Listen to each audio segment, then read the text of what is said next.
Milli Hidrometeorologiya Xidmətinə kanalımıza bildirilib ki, aprelin 14-də Bakıda və Abşeron yarımadasında havanın arabir yağıntılı olacağı, gecəyə doğru yarımadanın ayrı-ayrı yerlərində yağıntının intensivləşəcəyi, şimşək çaxacağı ehtimalı var. Mülayim şimal-qərb küləyi axşama doğru arabir güclənəcək. Temperatur gecə 7-10, gündüz 12-16 dərəcə isti, atmosfer təzyiqi 767 mm civə sütunu, nisbi rütubət isə 55-65% olacaq. Naxçıvanda gün ərzində bəzi yerlərdə yağış yağacaq, arabir güclənəcək. Temperatur 9-10 dərəcə isti olacaq. Azərbaycanın bəzi rayonlarında yağış yağacağı, ayrı-ayrı yerlərdə leysan xarakterli intensiv olacağı, dolu düşəcəyi, bəzi dağlıq ərazilərə qar yağacağı ehtimalı var.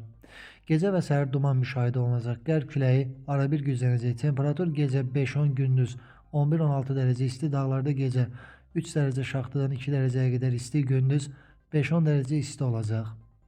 İstənilən hava şəraitində hər birinizə xoş əhval-ruhiyyə arzu edirik.